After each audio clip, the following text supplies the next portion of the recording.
నమస్కారం. రుద్ర న్యూస్కు స్వాగతం. కరీంనగర్ పార్లమెంట్ ఎన్నికల ప్రచారంలో భాగంగా ఉస్నాబాద్ నియోజకవర్గంలోని చిగురుమామిడి మండల కేంద్రంలో మరియు రేకొండ గ్రామంలో మాజీ రైతు బంధు సమితి అధ్యక్షులు పెనుగుల తిరుపతి ఆధ్వర్యంలో ఉపాధి హామీ కూలీల వద్దకు వెళ్లి ప్రచారం నిర్వహించారు. ఈ కార్యక్రమంలో ముఖ్య అతిథిగా మండల పార్టీ అధ్యక్షులు మామిడి అంజయ్య, ఎంపీపీ కొత్త వినిత శ్రీనివాసరెడ్డి హాజరై రాబోయే కాలంలో మరిన్ని అభివృద్ధి పనులు జరిగేలా ఉండాలంటే బోయినపల్లి వినోద్ కుమార్ను సీరియల్ 3వ నెంబర్ కారు గుర్తుపై ఓటు వేసి భారీ మెజార్టీతో గెలిపించాలని పిలుపునిచ్చారు. ఈ కార్యక్రమంలో ఎంపీటీసీ కొత్తూరు సంధ్యా రమేష్, మాజీ ఎంపీపీ ఆకవరం భవానీ శివప్రసాద్, మాజీ సర్పంచ్ బిజ్జంకి లక్ష్మణ్, మండల ప్రధాన కార్యదర్శి బిజ్జంకి రాంబాబు, ఆర్గనైజింగ్ సెక్రటరీ ముక్కెర సదానందం, గ్రామ శాఖ అధ్యక్షులు బిల్ల వెంకటరెడ్డి, నాయకులు దొడ్డల లక్ష్మీనారాయణ, మాజీ అధ్యక్షులు రాజేందర్ రెడ్డి, యూత్ నాయకులు సందీప్ రెడ్డి, ఉమామహేశ్వర్ రెడ్డి, అల్లెప్పు సంపత్, కాల్వల సంతు, సిద్ధి భాగ్య, బీఆర్ఎస్ నాయకులు, కార్యకర్తలు, ఉపాధి హామీ కూలీలు తదితరులు పాల్గొన్నారు. పని జరగదు. ఇది ఈ చేసి పని అంటే ఏంటో వాళ్ళు చెప్తారు, మేము చేసామని చెప్తారు బీజేపీ.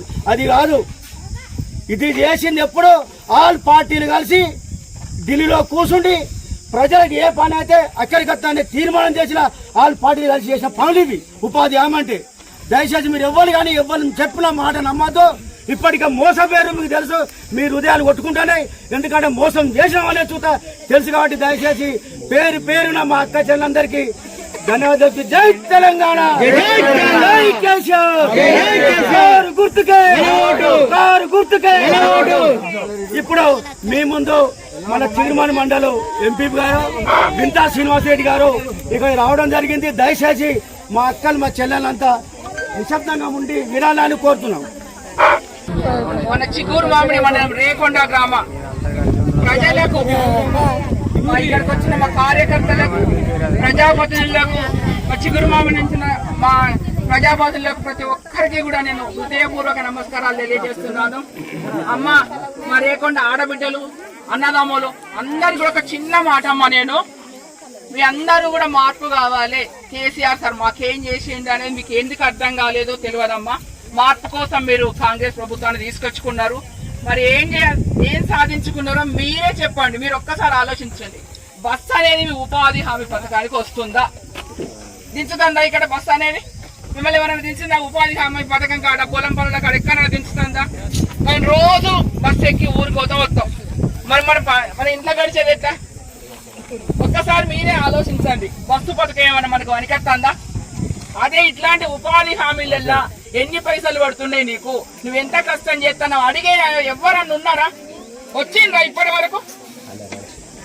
మరి ఎందుకు మన కష్టం తెలుసుకొని మనల్ని అడిగే వాళ్ళని మనం గెలిపియాలి. అలా గెలిపించేదంటే బండి సంజయ్ అనేవాడు ఏం చేస్తారు తెలుసా? రాముని బొమ్మ ఇంటింటికి వచ్చిందా? మరి ఆ బొమ్మ పెట్టుకొని ఇంట్లో కూర్చుంటే మరి తిండి అందుతుందా? మీకు అందరికి చెప్పండి, అందుతుందా? బొమ్మ పెట్టుకొని మరి దేవునికి భయన చేసుకుందా కూర్చుంటాం, మనం తిండి తింటామా చెప్పండి?